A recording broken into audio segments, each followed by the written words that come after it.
Hello नमस्कार। आप देखतानी पावर भोजपुरिया चैनल। त बता दी खेसारी लाल यादव के जौन सॉन्ग बाटे देवी गीत जौन बाटे 2023 के सबसे पहिलका सॉन्ग इनकर देवी गीत जौन की रिलीज हो चुकल बा टेलर। लेकिन रिलीज तो कर देले बाड़न, वो भी केकरा चैनल पर।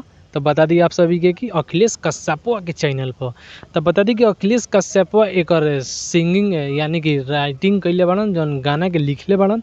लेकिन ये गाना के कोनो तय नइखे। अगर सुने के चाहता नहीं तो जाके एक बार टीजर सुन ली, काहे से कि गाना के कभी भी डिलीट कर दी कौन तो ग्लोबल म्यूजिक जंक्शन। काहे से कि इनकरा जौन खेसारी के विवाद पर अभी सल्टल नहीं के, और एक के कारण खेसारी लाल यादव के कोनो भी कंपनी अपना कंपनी पर उनकर गाना रिलीज नहीं के कर पावत, काहे से कि वो स्ट्राइक मारती है वो कंपनी ग्लोबल म्यूजिक जंक्शन।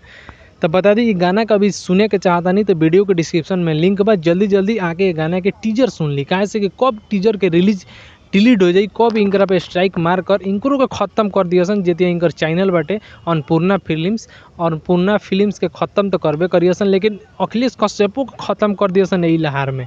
ठीक बात। आप सभी एक गाना का सुने के चाहते नहीं, खेसारी लाल यादव के सबसे फर्स्ट सॉन्ग हो और बहुत ही अच्छा सॉन्ग बा। लेकिन फिर भी का करें, खेसारी जौन कैले बाड़न ओकर तो भुगतान उनकरा करे के पड़ी, और उनकरा साथ साथ अखिलेश कश्यप के भी ओकर भुगतान करे के पड़ी।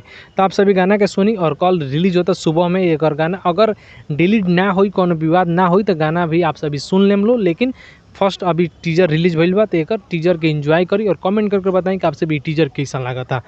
तो मिलते हैं नेक्स्ट वीडियो में, तब तक के लिए जय हिंद।